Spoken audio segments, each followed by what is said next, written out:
The National Weather Service in Fort Worth has issued a severe thunderstorm warning for Parker County in north central Texas until 2:30 a.m. At 1:24 a.m., National Weather Service meteorologists detected a severe thunderstorm capable of producing quarter-size hail and damaging winds in excess of 60 miles per hour. This storm was located near Mineral Wells, moving northeast at 55 miles per hour.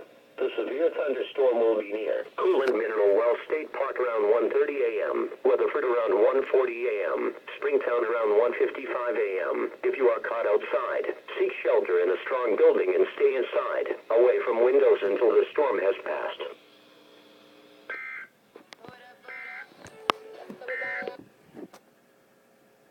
The current time is 1:25 a.m. Central Standard Time.